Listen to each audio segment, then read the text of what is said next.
Assalamu alaikum wa rahmatullah.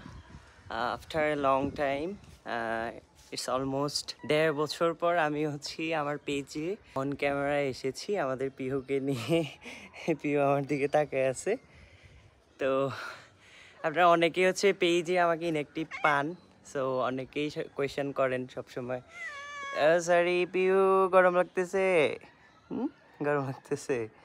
আচ্ছা যাক, সকলের অনেক ধরনের কোয়েশ্চেন্স করেন, যে আমাকে টেক্সট করেন পার্সোনালি যে কেন আসি না পেজে, কি হয়েছে না হয়েছে। যাক, ব্যাপারটা শুরু হয়েছে মেনলি থেকে আমাদের গত বছর যে জুলাই আন্দোলন থেকে। ওখানে মেনলি আমি আন্দোলনের পক্ষ নিয়ে অনেকগুলো পোস্ট করছিলাম, যার জন্য আমার পেজটা সাসপেনশন ছিল প্রায় 1 বছরের থেকেও বেশি। আর মাঝখানে আমার পেজে রিকমেন্ডেশনও অফ ছিল, যার কারণে আমি পেজে একদমই ইনঅ্যাক্টিভ ছিলাম। মাঝে মধ্যে হয়তো 2-1টা ভিডিও এগুলা আমার আইডির সাথে কোলাব করা ছিল, যার জন্য ভিডিওগুলা অটো আপলোড করতাম। এমনিতে আমি পিহু আমার কোল থেকে ঝাঁপ দিয়ে নেমে গেছে, যার জন্য ওর পিছনে দৌড়াইতে দৌড়াইতে আমি অলরেডি ঘামাইয়ে গেছি, তো ওরে আর ধরতে পারলাম না।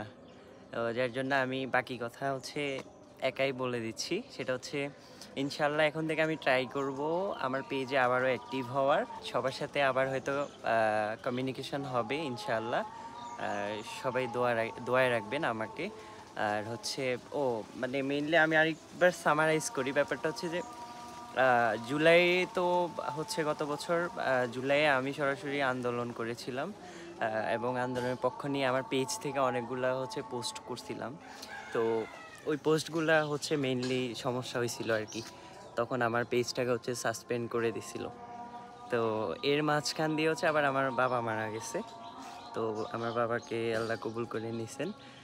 সেজন্য মানে মন চাইলেও ইচ্ছা থাকলেও আসতে পারি না এই পেজে। তো এই ছিল আর কি সব মিলিয়ে কাহিনী।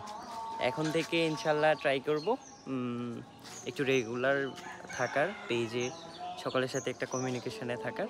সবাই দোয়া রাখবেন। আজকের মতো বিদায় নিচ্ছি। আসসালামু আলাইকুম।